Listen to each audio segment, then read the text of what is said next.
하사 십자가에 못 박혀 죽으시고 장사한 지 사흘 만에 죽은 자 가운데서 다시 살아나시며 하늘에 오르사 전능하신 하나님 우편에 앉아 계시다가 저희로서 산자와 중자를 심판하러 오시리라. 성령을 믿사오며 거룩한 공예와 성도가 서로 교통하는 것과 죄를 사하여 주시는 것과 몸이 다시 사는 것과 영원히 사는 것을 믿사옵나이다. 아멘. 우리 감사와 찬양 드리며 함께 우리 박수 치면서 찬양하도록 하겠습니다.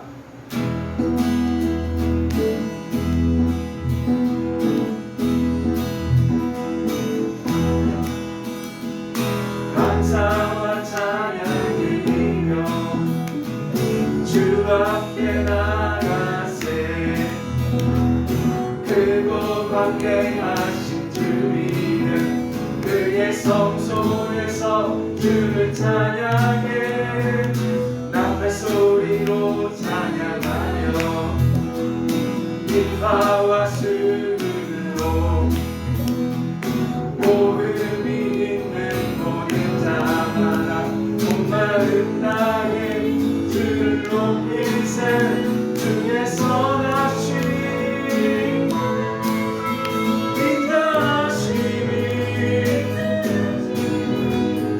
선하심과 인자하심이 영원하시도다. 주의 선하심 인자하심이 주의 선하심과 인자하심이 영원하시도다. 주의 선하심과 인자하심이 영원하시도다. 감사와 찬양 드리며 주 앞에 나가세 크고 광대하신 주 이름 그의 성소에서 주를 찬양해 나팔 소리로 찬양하며 기파와 수금으로 복음이 있는 모든 자마다 온 마음 다해 주를 높이세 주의 선하심 인자하심이 주의 선하심과 인자하심이 영원하시도다. 주의 선하심 인자하심이 주의 선하심과 인자하심이 영원하시도다. 주의 선하심과 인자하심이 영원하시도다. 우리 같이 선포합시다. 감사와 찬양 주 앞에 나가세 크고 광대하신 주 이름 그의 성소에서 주를 찬양해 나팔 소리로 찬양하며 기파와 수금으로 복음이 있는 모든 자마다 온 마음 다해 주를 높이세 주의 선하심 인자하심이 주의 선하심과 인자하심이 영원하시도다. 주의 선하심 주의 선하심 인자하심이 주의 선하심과 인자하심이 영원하시도다. 주의 선하심과 인자하심이 영원하시도다. 주님은 선하십니다. 주의 선하심 인자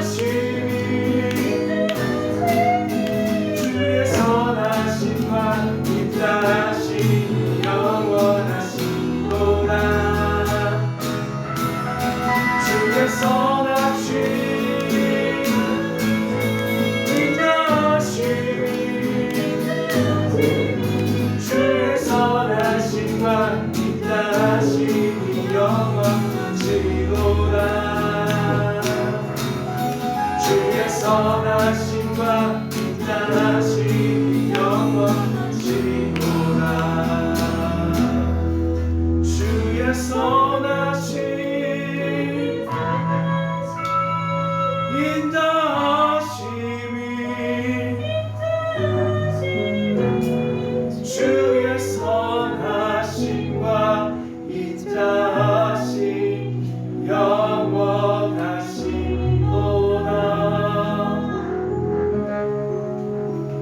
주의 선하심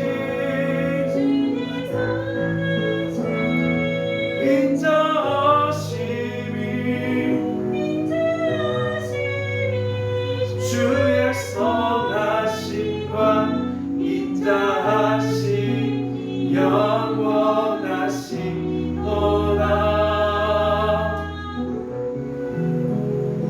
주의 선하심과 인자하심 영원하시도다. 선포합시다. 하나님은 선하시며 인자하심이 영원하십니다. 하나님은 선하시며 인자하심이 영원하십니다. 할렐루야. 주님 예배합니다.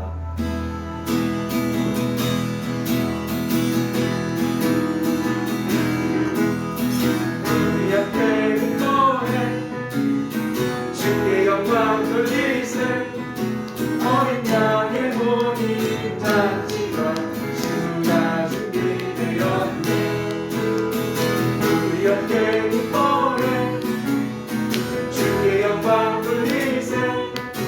어린 양의 혼인 잔치가 신부가 준비되었네.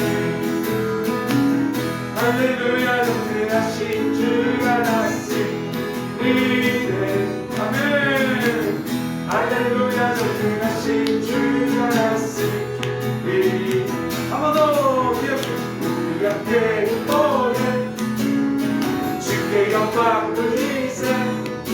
어린 양의 혼인 잔치가 신부가 준비되었네. 한 번 더 우리 앞에 기뻐해 주께 영광 돌리세. 어린 양의 혼인 잔치가 신부가 준비되었네. 할렐루야. 전능하신 주가 났으리네. 할렐루야. 전능하신 주가 났으리. 할렐루야. 할렐루야. 전능하신 주가 났으리네. 할렐루야. 전능하신 주가 났으리. 우리 함께 기뻐해 주의 영광 돌리세. 어린 양의 혼인 잔치가 신부가 준비되었네. 우리 함께 기뻐해 주의 영광 돌리세. 어린 양의 혼인 잔치가 신부가 준비되었네. 할렐루야. 전능하신 주가 났으리네. 할렐루야. 전능하신 주가 났으리. 할렐루야. 할렐루야. 전능하신 주가 났으리네. 할렐루야. 전능하신 주가 났으리네.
하나님 나라 하나님 나라의 마음을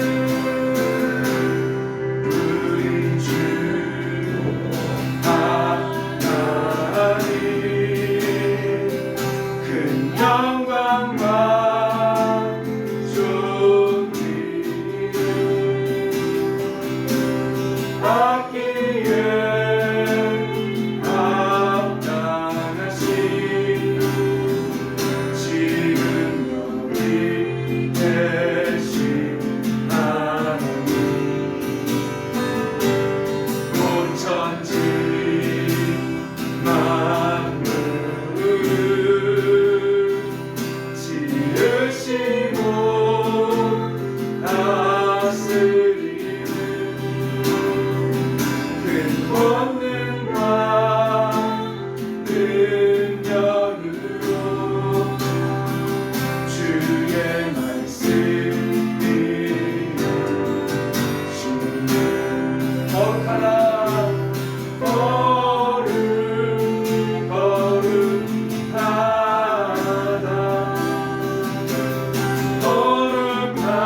거룩하다 주 하나님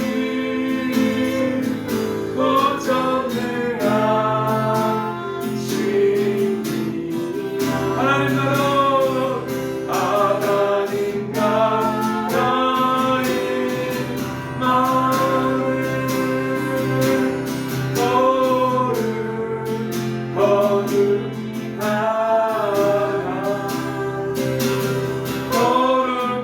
거룩하다 주 하나님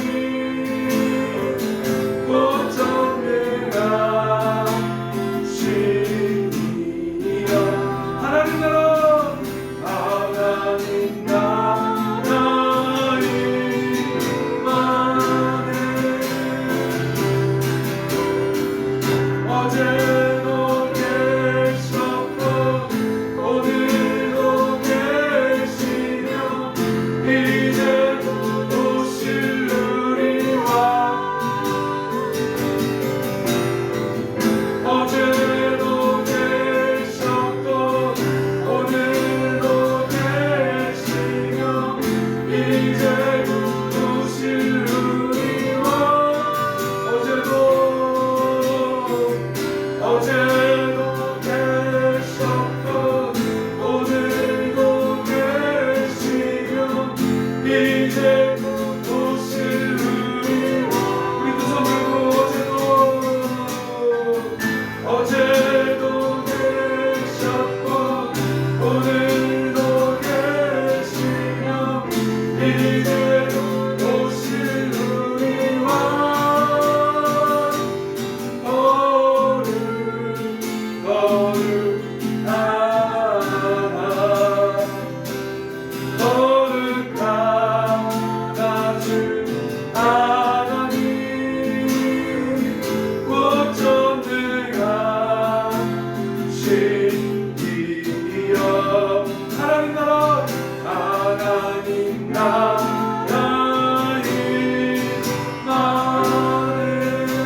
영원함이라 영원함이라 선포하라 선하신 주 주의 인자는 영원하니 선포하라 선포하라 선하신 주 주의 인자는 영원함이라 선포하라 선하신 주 주의 인자는 영원함이라 선포하라 선하신 주의 인자는 영원함이라 선포하라 선하신 주의 인자는 영원함이라. 하나님 아버지, 이 시간 주님의 이름만을 찬양합니다. 하나님 영광 받아 주시며 당신의 나라로 임하여 주시옵소서. 뜻이 하늘에서 이룬 것처럼 오늘 이곳에 당신의 뜻이 이루어지길 원합니다. 우리에게 하나님의 성령을 부어주사 말씀을 듣고 순종하게 하여 주시옵소서. 예수님의 이름으로 기도드립니다. 아멘. 하나님 말씀 마태복음 16장 5절에서 12절까지 말씀.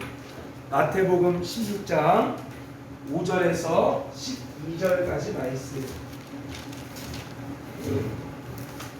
마태복음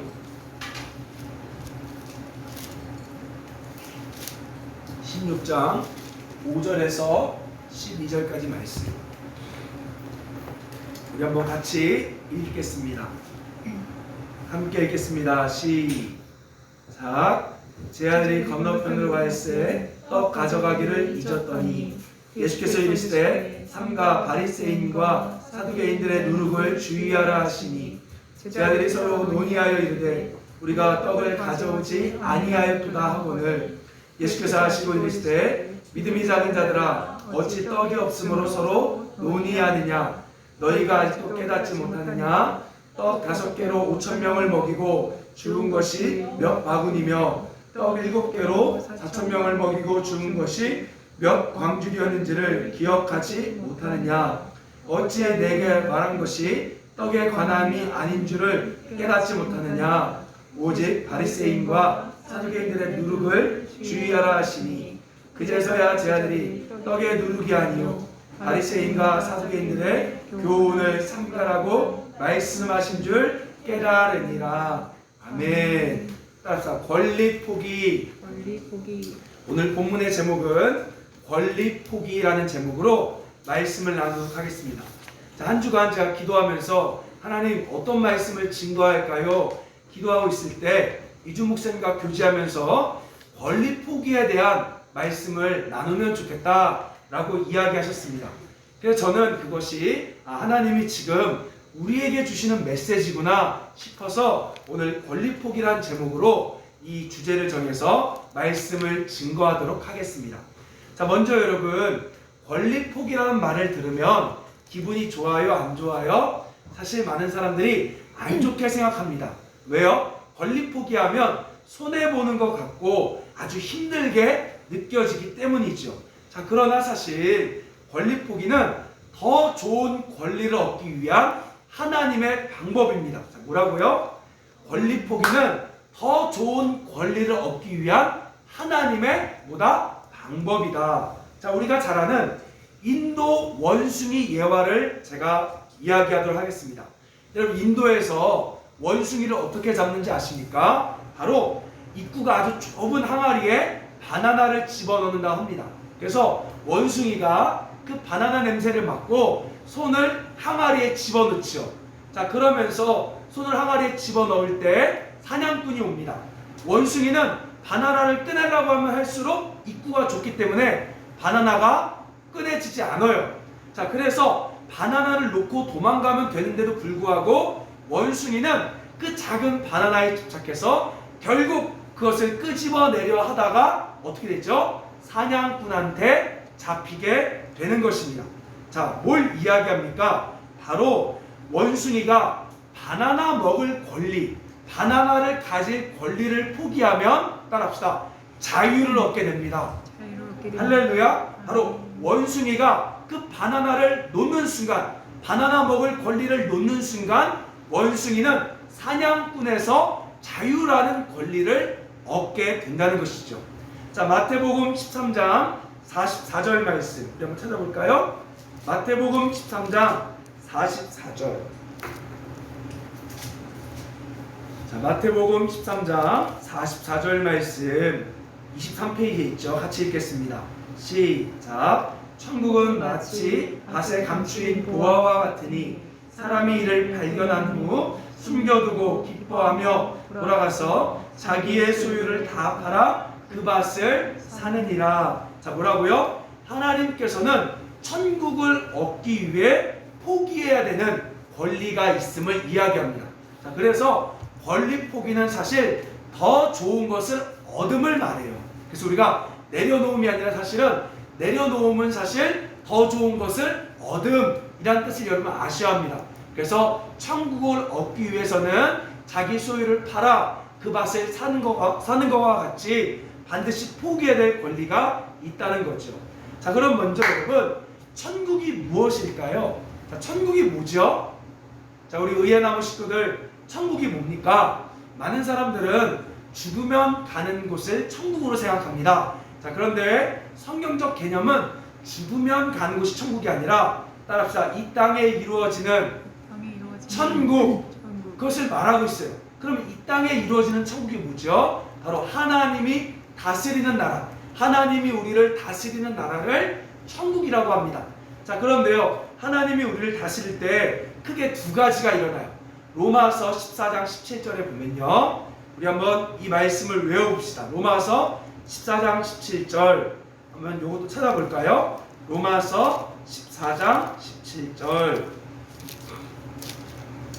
자, 259쪽, 신약 259쪽. 반드시 이 말씀 암송하셔야 합니다. 로마서 14장 17절. 자, 우리 한번 같이 읽어볼까요? 시작. 하나님의 나라는 먹는 것과 마시는 것이 아니요 오직 성령 안에 있는 의와 평강과 희락이라. 자, 뭐라고요? 하나님 나라는 먹고 마시는 나라가 아니라 오직 성령 안에 있는 의와 평강과 희락의 나라다. 자, 하나님이 우리를 다스리기 시작하시면, 다른 말로 성령의 충만함을 받으면 우리 안에 의로움과 평강과 기쁨, 희락이 일어나는 거예요. 자, 제가 제 아내가 저를 처음 만났을 때 저는 그 당시 일시적으로 아주 강한 하나님의 통치 안에 있었습니다. 그건 제 아내가 알 거예요, 진짜로. 그거 속아서 결혼했죠, 사실은. 자, 그때 정말로 하나님이 함께 있음이 느껴지니까 두려움이 없었어요. 늘 마음에 평안함이 있었고요. 아침마다 눈을 뜨면요, 진짜 기쁜 거예요. 막 행복이 물밀듯이 물려옵니다. 왜요? 성령께서 제 마음을 주장하시니까. 그리고 하나님의 의로움이 내 안에 덧입어지니까요. 여러분, 저 그때 우리가 24살, 5살밖에 안 됐을 때 데이트할 때 뭐 했는 줄 아십니까? 막 백혈병 걸린 어린아이 찾아가서 기도해주고, 그 다음에 정신병 있는 아이 찾아가서 기도해주고, 하나님의 의로움을 입으니까 그런 데이트도 뭐 여러 가지 데이트도 있지만 오히려 그런 사람들 찾아가서 기도해주는 일들을 했다는 거예요. 제가 한 것이 아니라 바로 오직 하나님 안에 있는, 하나님 나라 안에 있는 그런 성품의 능력이 나타난다는 것이죠. 자, 그래서요, 제가 사실 그 당시 내가 이렇게 행복해도 되는가 라고 생각해 본 적이 있습니다. 자, 그런데 재밌는 게요, 이준 목사님이 가끔 이런 얘기를 해요. 야, 나 정말 하나님께 순종해서 나라를 이렇게 순종해서 가다 보면 혼자 너무 기뻐서 깔깔깔깔 우는 적이 있다. 주변 사람들이 미친 거 아니야 싶을 정도로 자기를 쳐다본대요. 근데 저는요 그 말이 이해가 돼요. 왜냐? 그 하나님 나라 안에 진정한 기쁨이 있기 때문에 그렇습니다. 믿으십니까? 자, 그래서 하나님 나라는 뭐라고요? 이 땅에 임한 나라. 그 임한 나라 첫 번째 뭐라고요? 의와 평강과 희락. 우리 마음 안에 일어나는 의와 평강과 희락이 바로 하나님의 나라인 거예요. 자, 그리고 두 번째 하나님 나라는 우리 이것도 찾아볼까요? 고린도전서 4장 20절. 자, 고린도전서 4장 20절. 268페이지. 한번 같이 읽겠습니다. 시작. 하나님의 나라는 말에 있지 아니하고 오직 능력에 있습니다. 자, 하나님 나라는 뭐라고요? 말에 있지 않고 능력에 있다. 자, 다른 말로 이야기하면 하나님이 말씀하시면 반드시 이루어지는 나라, 반드시 능력으로 성취되는 나라가 하나님 나라인 거예요. 자, 그래서 아까 말했죠. 하나님이 통치하면 우리 안에 의와 평강과 희락이 있고요. 하나님이 통치하면 우리 심령에서 말씀하기 시작합니다. 자, 제가 그 당시 25살에 저희 집이 어려워서 학교를 갈 수가 없었어요. 등록금을 낼 수가 없어서 학교를 강제 휴학을 했지요. 이때 북학은 하고 싶은데 돈은 없어요. 그래서 그 당시 어떻게 했냐? 제가 1월달 정도에 오산리 파주에 있는 오산리 금식기도원을 간 적이 있습니다. 그래서 가는 버스에서 기도하고 있었어요. 하나님, 저 학교 가고 싶어요. 저 돈이 필요합니다. 학교 가고 싶어요. 이렇게 기도하는데 하나님이 제 마음속에 내가 너에게 너의 필요를 채워줄 거다. 너에게 돈을 줄 거다. 라는 마음의 음성이 들렸습니다. 자, 그래서 제가 그 당시 마음속으로 하나님, 솔직히 우리 집에 최소 1,000만 원 이상이 필요한데 아버지가 1년간 놀았어요. 우리 집에 1,000만 원이 올 수 있는 환경이 안 됩니다. 라고 얘기했을 때요, 제 마음에서 분명히 그때 그랬어요. 창가를 바라보는데 제 마음에서 아니야, 내가 그거보다 더 줄 거야. 라고 하나님이 저에게 그런 말씀하십니다. 자, 저는 그래서 그걸 믿었어요. 믿고 나서 금식기도 갔다 오고 며칠이 지났을 때 1년간 놀고 계시던 우리 아버지한테 전화 한 통이 오더니만 갑자기 그 당시 곤지암으로 가서 계약 하나 하고 와서 그날 저녁에 5천만 원을 아버지가 가져오셨죠.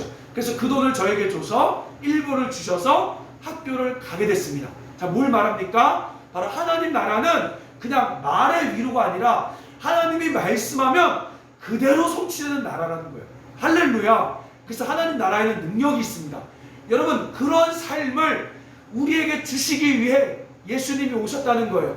우리 삶에 의와 평강과 희락이 일어나고 또 우리 삶에 하나님이 말씀하시면 반드시 성취되는 그 능력의 삶, 그 능력의 나라를 저와 여러분들에게 주기 위하여 예수님이 오셨다는 것입니다. 할렐루야. 여러분, 그 나라를 사모하십니까? 그 천국을 누리길 원하십니까? 그 천국은 죽어서 가는 것이 아니라 오늘 지금 이곳에서 누릴 수 있다는 것이죠. 저도 그 나라를 다시 사모합니다. 그 천국을 정말 사모합니다. 자, 그러면 그 천국을 누리기 위해서는 바로 포기해야 될 권리, 주의해야 될 누룩이 있음을 오늘 본문이 말하고 있어요. 자, 6절 말씀. 자, 오늘 본문 마태복음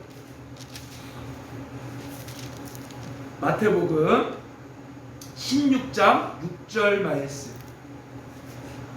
자, 마태복음 16장 6절 말씀 우리 같이 읽겠습니다. 시작. 예수께서 이르시되 삼가 바리새인과 사두개인들의 누룩을 주의하라 하시니. 자, 우리가 주의해야 될 누룩, 다른 말로 포기해야 될 권리가 따라서 바리새인과 사두개인의 누룩, 권리, 이걸 말하는 거예요. 자, 우리가 사두개인의 누룩부터 찾아볼게요. 사두개인의 누룩이 뭘까? 자, 여러분, 예수님 당시 유대교였습니다. 그 당시는 유대교밖에 없었어요. 예수님 당시 그 유대교 안에는 크게 세 가지 조직파가 있었습니다. 따라합시다. SNF파, 다시 한번 SNF파, 담배 이름 아니에요. 바리새파, 사두개파. 자, 이 세 가지가 있었는데요. 먼저 에세네파는요, 쿰난 동굴 들어봤죠? 쿰난 동굴. 이 쿰난 동굴에서 금욕 생활을 했기 때문에 성경에는 거의 등장하지 않습니다. 그래서 우리는 바리새인과 사두개파를 좀 잘 살펴보면 돼요. 자, 먼저 사두개파를 보겠습니다. 자, 여러분, 사두개란 이름 뭘까요? 사실 구약에 보면 가장 왕성했던 이스라엘이 언제인지 아십니까? 다윗 시대예요. 다윗 시대. 이 다윗 시대 제사장 이름이 사독이라고 있습니다. 사독 제사장 계열에서 나왔던 사람들이 바로 이 사두개파가 됩니다. 자, 그래서 예수님 당시에도 이 사두개인들은 대제사장들이었고요. 또한 그 대제사장에게 충성했던 친인척이나 예루살렘에 부유한 귀족들이 바로 사두개파였습니다.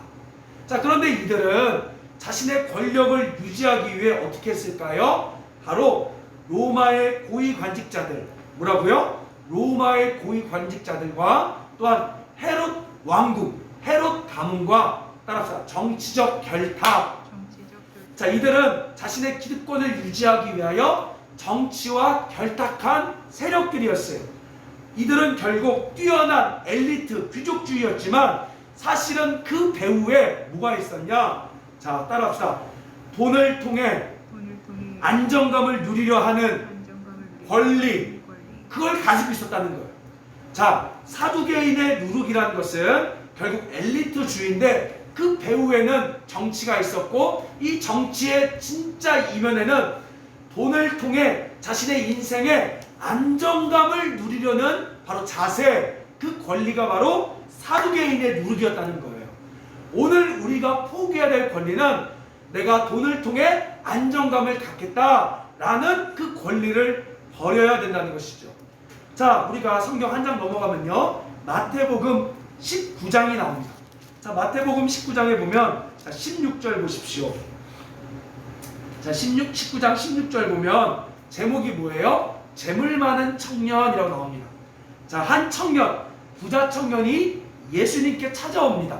자, 그러면서 뭐라고 말해요? 선생님, 제가 뭘 해야 영생, 다른 말로 이 땅에서 하나님의 나라를 누릴 수가 있습니까? 라고 물어보는 거예요.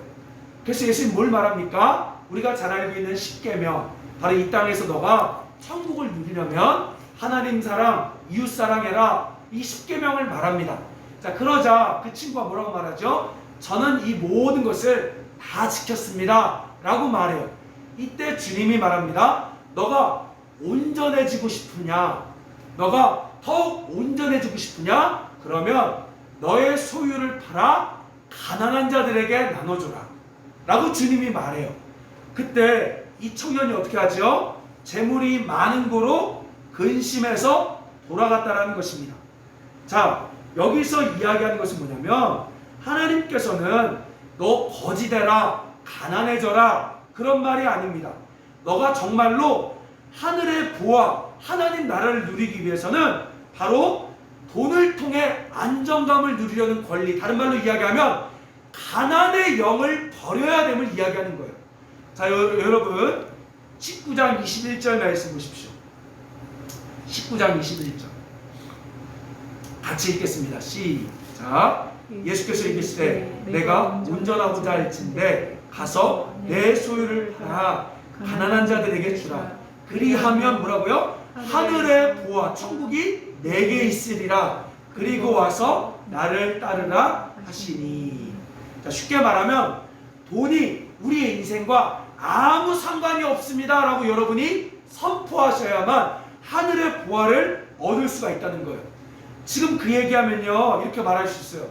아, 목사님, 너무 현실과 동떨어졌습니다. 사람이 사람 노릇하기 위해서는 돈도 있어야지 어떻게 믿음만 가지고 살 수 있습니까? 라고 말할 수 있어요.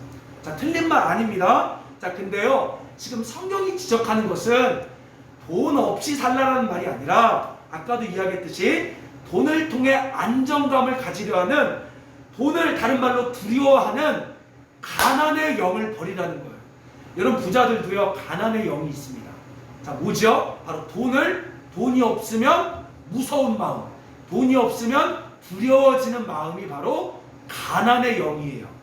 자, 그래서 오늘 성경에 뭐라고 말해요, 여러분? 자, 19장 23절 보세요. 뭐라고요? 그래서 부자가 천국 들어가기가 어렵대요. 왜? 부자일수록 가난의 영에 묶여 있는 거예요. 그래서 돈이 없으면 죽으려고 그러고, 그래서 더 악착같이 모으려고 하는 그 가난의 영 때문에 천국에 들어갈 수 없다는 것이죠. 자, 그러면서 19장 24절 보십시오. 낙타가 바늘구멍에 들어가는 것이 뭐라고요? 부자가 하나님 나라 들어가는 것보다 쉬우니라. 쉽게 말하면 부자는 못 들어간다는 거예요. 자, 여기서 낙타의 동그라미 치십시오. 낙타는요, 사실은 이 번역의 오류인데요, 밧줄입니다. 밧줄.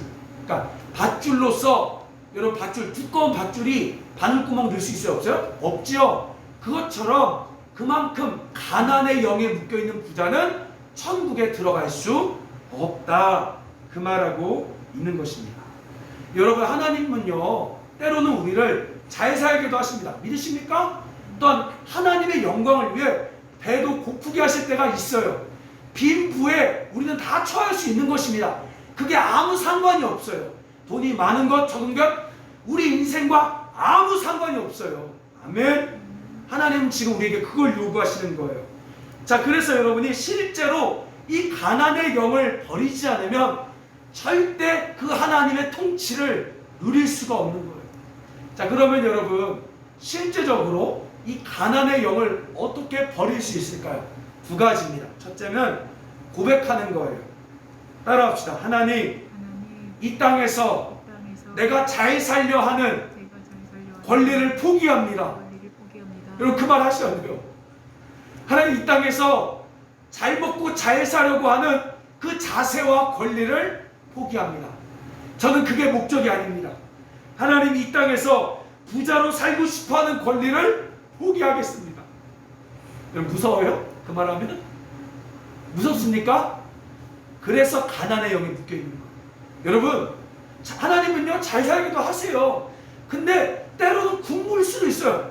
아무렇지 않아요. 무서운 거 아니에요. 가난이 무서운 게 아닙니다. 오히려 지옥이 무서운 거고, 죄가 무서운 거고, 미움이 무서운 거지, 가난이 무서운 게 아니에요. 제가 억지로 가난하라고 말하는 게 아닙니다. 하나님은 그거와 상관없이 살라는 거예요, 우리가. 그러면 여러분이 생각한 것보다 때로는 더 잘 살기도 하실 때도 있고요, 때로는 당신의 영광을 위해 때로는 고난도 주시고 배고픔도 주시는 거예요. 아무렇지 않아요. 뭐 아시는 분은 아시겠지만, 여러분, 올 여름 어땠어요? 더웠죠? 여러분, 솔직히 한번 제가 물어보겠습니다. 에어컨 없이 사신 분 있으십니까? 올 여름? 바로 우리 가정은요, 에어컨 없이 살았어요. 뭐 돈이 없어서 그거 아닙니다. 하다 보니까, 하나님의 일을 하고 또 개척해 하다 보니까 에어컨을 설치할 수 없는 환경이었어요. 아무렇지 않아요. 좀 불편하죠. 많이 더웠죠. 상관없습니다. 때로는 하나님이 우리에게 은혜 주셔서 100평짜리 집을 줄 수도 있어요. 때로는 원룸 줄 수 있어요. 아무렇지 않습니다. 왜냐? 우리는 그게 목적이 아니니까. 그래서 여러분이 이 가난의 영을 버리기 위해서는 오늘 당당하게 하나님 앞에 고백하셔야 돼요. 여러분, 진짜 가슴에 손을 얹으시고 선포합시다. 하나님, 이 땅에서 잘 살려 하는 권리를 포기합니다. 이 땅에서 부자로 살려 하는 권리를 포기합니다. 돈을 통해 안정감을 누리려 하는 권리를 포기합니다. 아멘. 여러분, 그 권리 포기하는 거예요. 그리고 어떻게 합니까? 실제적으로, 의식적으로 일상 가운데 이제 여러분의 작은 소유를 팔아 계속해서 가난한 자들에게 나눠주셔야 합니다. 그걸 하실 때 아까 말했던 의와 평강과 희락과 또한 말이 아닌 능력으로 이루어지는 하나님 나라를 우리 주님이 주시기 시작하는 거예요. 어제 여러분, 제가 벌써 서울교회를 떠난 지 1년 8개월이 됐네요. 1년 8개월 만에 저랑 친하지 않았어요. 사실 솔직히 말하면 서울에 있을 때 개인적으로 교제해 본 적 없는 우리 집사님 가정이 찾아왔습니다. 근데 찾아온 이유 중 하나가 페이스북에 우리 구제하는 사진을 보고 깜짝 놀랐대요. 작은 교회인 거 알고 지금 다 코로나 4단계인 거 아는데도 어떻게 쉬지 않고 이런 일을 할 수 있을까? 꼭 머리 한 대 맞은 것 같아서 놀랐대요. 그래서 찾아오셨습니다. 자, 그리고 나서 찾아왔는데 물어보는 거예요. 목사님, 솔직히 카페가 그렇게 잘 돼요?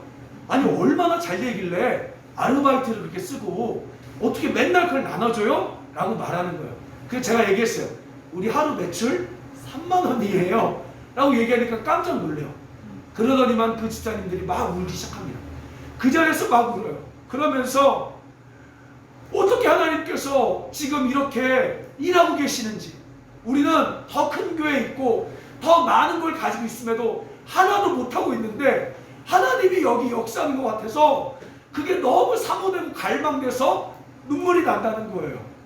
여러분 뭘 말합니까? 지금 여러분 코로나 아무것도 아니에요. 여러분이 정말로 사두 개인의 누룩을 버리면 하나님이 오늘 일하심을 경험하게 될 줄 믿습니다. 아멘. 여러분 사실 제가 다 말할 수 없지만 수많은 지금 간증들이 있어요. 우리 성도들 가운데 수많은 기적들이 있습니다. 하나님은 오늘도 역사하세요. 첫 번째 우리가 버려야 될 권리는 바로 부자로 살겠다라는 그 권리를 버리는 거예요.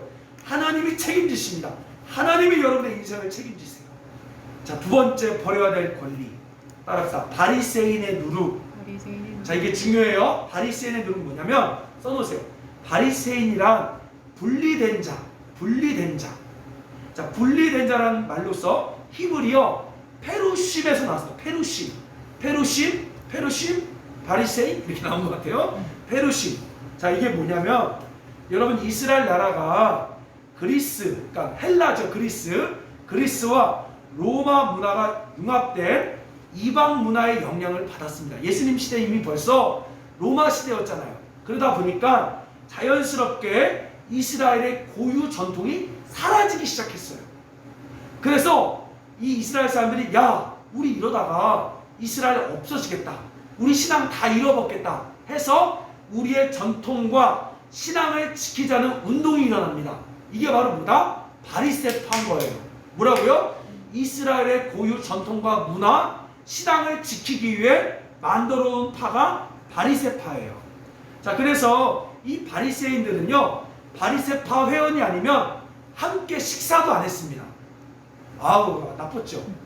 자, 그리고 마태복음 23장 23절 볼래요? 자, 우리 마태복음 23장 23절.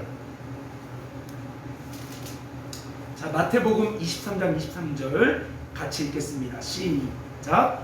바리새인진저 외식하는 서기관들과 바리새인들이여, 너희가 박하와 회양과 근체 11조를 드리되 율법이 더 중한 바 정의와 긍휼과 믿음은 버렸도다.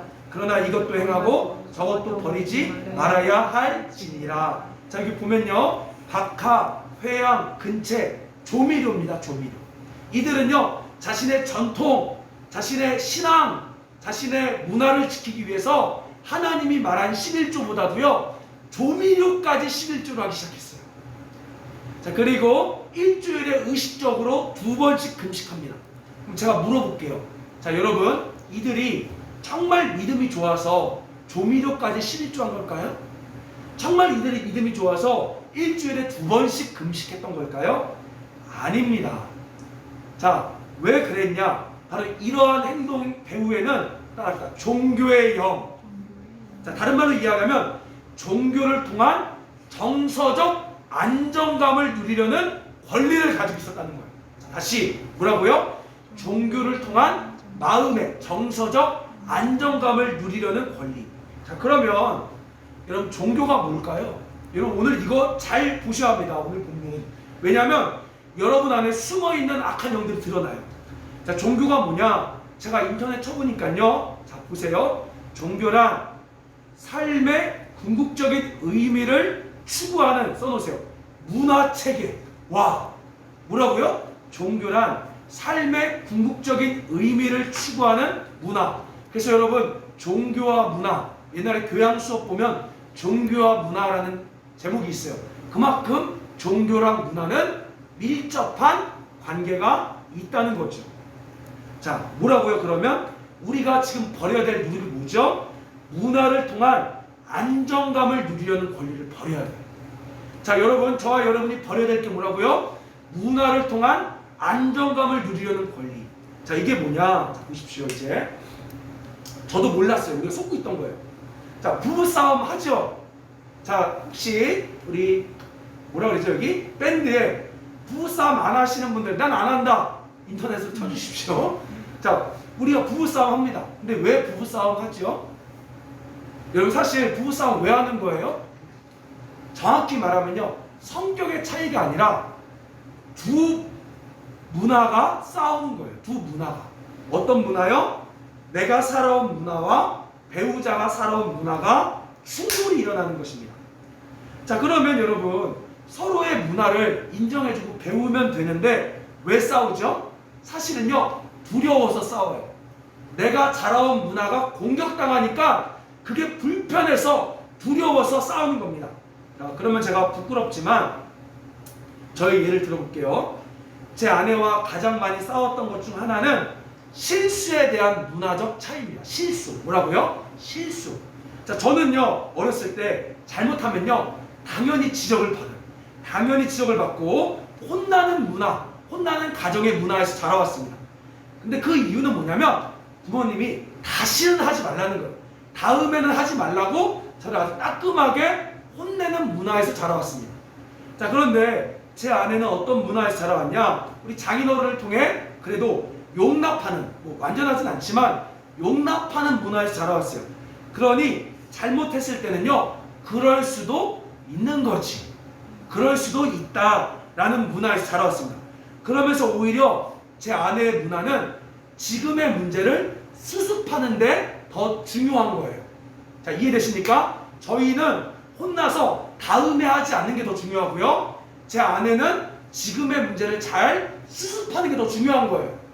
자, 서로 문화가 달라요. 그러니까 실수가 일어났을 때 나는 나의 문화를 지키고자, 이 문화를 통한 나의 안정감을 누리고자 소리를 바락 지르는 거죠. 그럼 제 아내는 자기가 받아왔던 용납의 문화 안에서 안정감을 누리고자, 아, 그럴 수도 있는 거지 라고 문화가 충돌하며 싸우게 되는 거예요. 자, 그래서 창세기 12장 1절에는요, 아브라함을 향해서 하나님 나라를 준다, 가나안 땅을 주겠다 하고 나서 뭐라고 말합니까? 너의 친척과 아버지와 고향의 집을 떠나라 라고 말한 거예요. 이해되십니까? 자, 하나님의 나라를 누리기 위해서는요, 첫째로 가정, 내가 자라온 그 가정의 문화 안에서 누리려는 권리를 버리라는 거죠. 여러분, 그럴 때 성품의 변화가 일어나는 것입니다. 자, 그리고 두 번째는요, 우리가 가정의 문화만 있잖아요. 지역적 문화도 있습니다. 한번 잘 들어보세요. 그래도 여기는 괜찮은데, 제가 대구에서 한 4년을 살았어요. 자, 그곳에서 사역하고 신앙생활을 했습니다. 자, 근데 아직도 기억에 남는 게 있어요. 뭐가 있었냐? 서울에서 온 한 부목사님이, 여러분 잘 들어보세요. 이 설교 강단에서 설교를 하다가 목이 말라 물을 먹어요. 자, 물을 먹는데 일반적으로 여러분, 이 강단에 이 목사님들이 먹는 컵이 있죠. 이 컵으로 먹지 않고 페트병에 있는 걸 그냥 그대로 벌컥벌컥 마셨어요. 예배가 끝나고 난리가 난 겁니다. 어떻게 목회자가 강단에서 페트병에 물을 벌컥벌컥 마실 수 있냐고. 여러분 어때요? 자, 그리고요, 그 교회는 교회 마당 안에 사택이 있었어요. 그 목사님이 일과가 끝나고 반바지 입고 내려왔어요. 근데 성도들이 보고 또 난리가 난 거예요. 어떻게 목사가 슬리퍼 신고 반바지 입고 내려오냐고. 자, 여러분 어때요 이게? 여러분, 이게 신앙의 문제입니까? 아니에요. 사실은 예수님을 믿는다 하지만 그 지역 안에 있는 유대교가 아니고 뭐죠? 유교를 믿고 있는 거예요. 그들은 죄송하지만 이렇게 말하면 싫어하겠지만 예수님의 종교, 그러니까 성경의 그대로를 믿는 것이 아니라 바로 대구교를 믿는 거예요. 대구라는 하나의 그 문화 안에 있는 교. 그래서 자신들이 그 문화 안에서 안정감을 누려야 하는데, 그 안정감은 결국 뭐였죠? 체면의 문화인데, 또한 예의의 문화인데, 그게 침범에 들어오니까 화가 나는 거예요. 자, 여러분 보십시오. 여러분 지금 만약에 예수님이 이곳에 온다라고 하면 여러분 예수님 믿을 것 같아요? 안 믿을걸요? 왜? 여러분의 문화와 예수님의 문화는 달라요. 자, 우리 말씀 하나 찾아봅시다. 마태복음 11장. 자, 마태복음 11장. 자, 19절 말씀. 자, 마태복음 11장 19절 말씀. 같이 읽겠습니다. 시작. 인자는 와서 먹고 마심에 말하기를 보라, 먹기를 탐하고 포도주를 즐기는 사람이요 세리와 죄인의 친구로다 하니 지혜는 그 행한 일로 인하여 옳다함을 얻느니라. 자, 예수님 뭐 했대요? 예수님이 이 당시 예수님 이 1세기에 왔을 때 뭐 했대요? 술 먹는 애들이랑 호프집에서 지금 술 먹고 있었대요. 그리고 깡패 건달 같은 애들과 놀고 있었대요.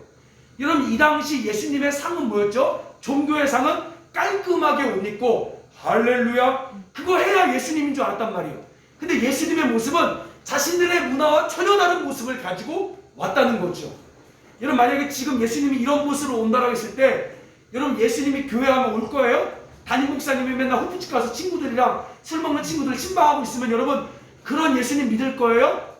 자, 우리가 뭐죠? 우리는 진리를 붙잡고 있지 않고요. 사실은 진리가 아닌 내가 생각하고 있는 그 문화적 테두리 안에서만 움직이고 믿으려고 하는 거예요. 근데 그 문화가 침범에 들어올 때 불편하니까, 다른 말로 두려우니까 싸움이 일어나고 전쟁이 일어납니다. 그래서요 유대인들이 예수님 죽인 거예요. 왜? 자신들의 문화와 다르니까. 우리는 다 이 문화 안에서만 안정감을 누리려고 해요.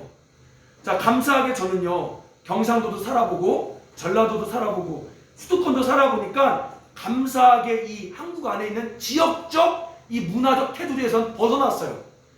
저 여러분 솔직히 말하면 정치적 색깔이 있어요? 없어요. 저는 그냥 하나님의 정당, 하나님의 이 원리를 쫓아가는 정책을 쫓지 저는 좌우파가 없습니다. 왜? 저는 좌파 우파에 다 있어봤기 때문에.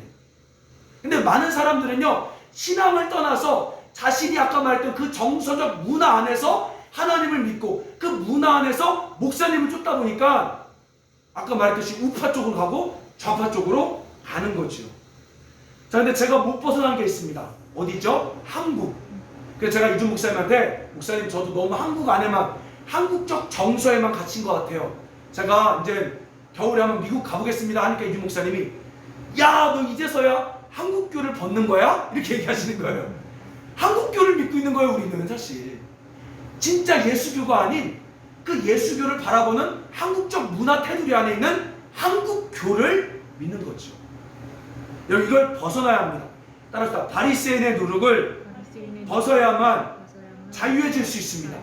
그 여러분이 어떻게 고백해야 됩니까? 오늘부터 나랑 안 맞는 거, 안 맞는 일, 안 맞는 사람은 없습니다 라고 말해야 돼요.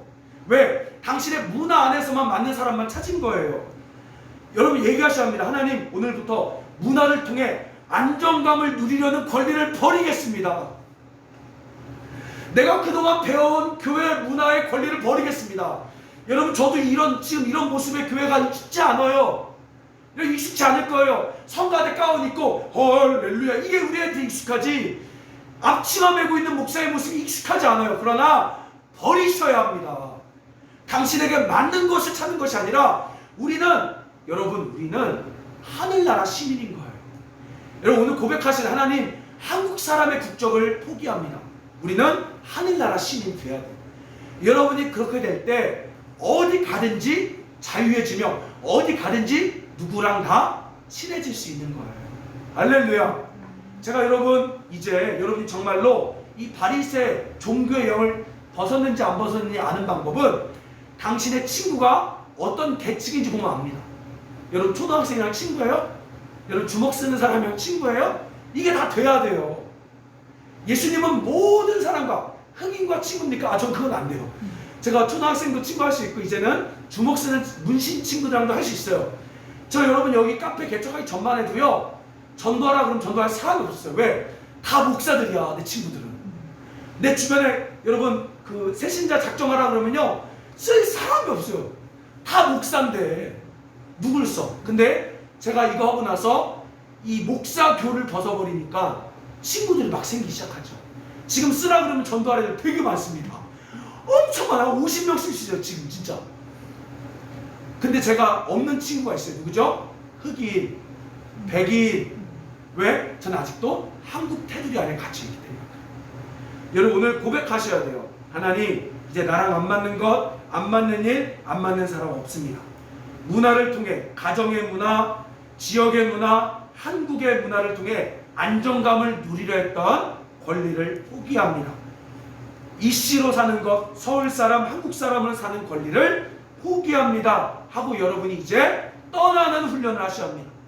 자, 우리 하나만 마지막으로 봅시다. 고린도전서 9장, 이거 보고 우리 기도합시다. 고린도전서 9장 19절에서 22절. 자, 고린도전서 9장 19절에서 22절. 자, 우리 한번 같이 읽어볼게요. 시작. 내가 모든 사람에게서 자유로우나 스스로 모든 사람에게 종이 된 것은 더 많은 사람을 얻고자 함이라. 유대인들에게 내가 유대인과 같이 된 것은 유대인들을 얻고자 함이요, 율법 아래 있는 자들에게 내가 율법 아래 있지 아니하나 율법 아래 있는 자들과 같이 된 것은 율법 아래에 있는 자들을 얻고자 함이요, 율법 없는 자에게는 내가 하나님께는 율법이 없는 자가 아니요 도리어 그리스도의 율법 아래 있는 자이나 율법 없는 자와 같이 된 것은 율법 없는 자들을 얻고자 함이라. 약한 자들에게 내가 약한 것과 같이 된 것은 약한 자들을 얻고자 함이요, 내가 여러 사람의 여러 모습이 된 것은 아무쪼록 몇 사람이라고도 구원하고자 함이니. 여러분 이제 진정한 자유를 얻으면 어떻게 되냐? 여러 모습이 나와요. 이제 여러 사람을 하나님께로 인도하기 위해 때로는 내가 아프리카 사람 되는 거예요. 내가 이제 유럽 사람도 되는 거고요. 내가 이제 초등학생도 되는 거고요. 내가 이제 주먹쓰는 깡패도 되는 거고요. 내가 이제 때로는 뭐 노인들과 어울리는 노인도 되는 거고요. 하나님이 우리를 그렇게 만드시길 원하는 거예요. 이제는 너의 색깔을 벗어 하늘의 색깔을 입고 그 하늘의 색깔을 입은 자는 어느 누구나 종교의 모습을 걷어버리고 다 친해질 수 있다. 왜요? 영혼을 구원하기 위해. 아멘. 여러분 하나님 우리 가운데 얘기하십니다.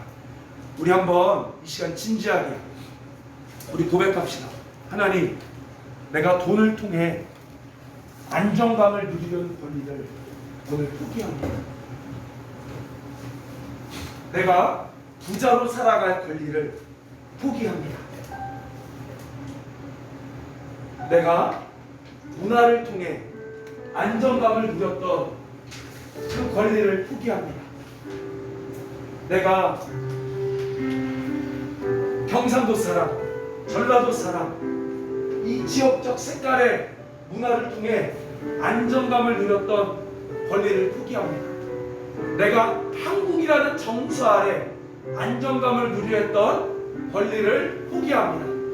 내가 이씨 집안에서 배운 그 문화 속에 안정감을 누리려 했던 권리를 포기합니다. 여러분 이 시간 눈 감으십시오. 하나님이 들으세요. 고백하시는 거예요. 고백하겠습니다. 따라합시다. 하나님, 내가 돈을 통해 안정감을 누리려 했던 권리를 포기합니다.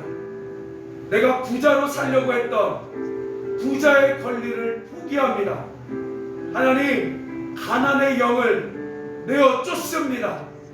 더 이상 돈 때문에 두려워하지 않겠습니다. 하나님, 문화를 통해 안정감을 누리려 했던 모든 권리를 포기합니다. 지역과 한국을 통해 안정감을 누리려 했던 권리를 포기합니다. 그러니 저에게 성령 하나님을 부어 주시옵소서. 다스려 주시옵소서. 하나님 아버지, 성령을 주시옵소서. 내가 모든 주의 삶은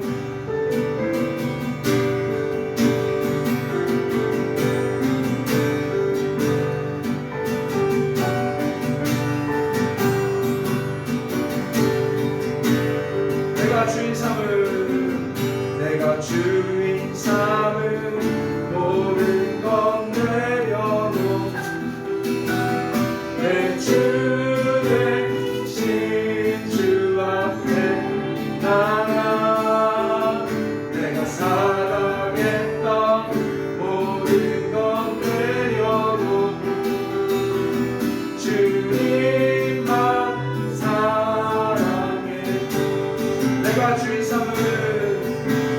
주인 삼은 모든 것 내려도 내 주 대신 주 앞에 나가 내가 사랑했던 모든 것 내려놓고 주님만 사랑해 주 사랑 주 사랑 거친 등하에도 깊은 바다처럼 나를 잠잠해 주 사랑 내 영혼에 맞춰 그 사랑 위에 서리 주 사랑 주 사랑 거친 등하에도 깊은 바다처럼 나를 잠잠해 주 사랑 내 영혼에 맞춰 그 사랑 위에 서리 우리 한번 같이 제가 기도하겠습니다. 그럼 혹시 우리 아까 말한 것처럼 돈을 통해 안정감을 누렸던 권리를 버리시고 의지적으로 여러분의 소유를 팔아 가난한 자들에게 나눠주면 되십니다. 헌금하라는 얘기가 아니에요. 일상 가운데 나눠주시면 돼요. 그리고 또한 문화적 안정감을 누렸던 권리를 버리시고 여러분 실제로 그걸 누리기 위해서 우리 미국에 갑시다. 두렵지만 미국에 가는 거예요. 가서 이제 더 이상 한국 사람으로 사는 것 아니라 하늘나라 사람으로 주님이 가라 하면 가고 주님이 머물라면 머물 수 있는 우리가 되는 것입니다. 제가 이 시간 기도하겠습니다. 하나님, 돈을 통해 안정감을 누려하는 권리, 문화를 통해 안정감을 누려하는 권리들을 포기합니다. 하나님의 성령을 구합니다. 하나님 약속하신 의와 평강과 희락의 나라를 하나님 허락하여 주옵소서. 말뿐이 아닌 성취가 되는 그 능력의 나라를 주님 우리 가운데 보여주시옵소서. 하나님 이 시간 예배 가운데 사모해서 하나님의 은혜를 구하는 자들이 있습니다. 머리끝부터 발끝까지 성령을 부어주시고 이 시간 권리 포기한 자들에게 하나님의 음성을 들려주시옵소서. 임하여 주소서. 임하여 주소서. 하나님 감사합니다. 살아계신 예수님의 이름으로 기도드립니다. 아멘. 주 예수 그리스도의 은혜와 하나님 아버지의 사랑과 성령의 교통하심이 권리 포기하기로 선포한 우리 의의 나무 위에 이제부터 영원토록 함께 있을지어다. 아멘.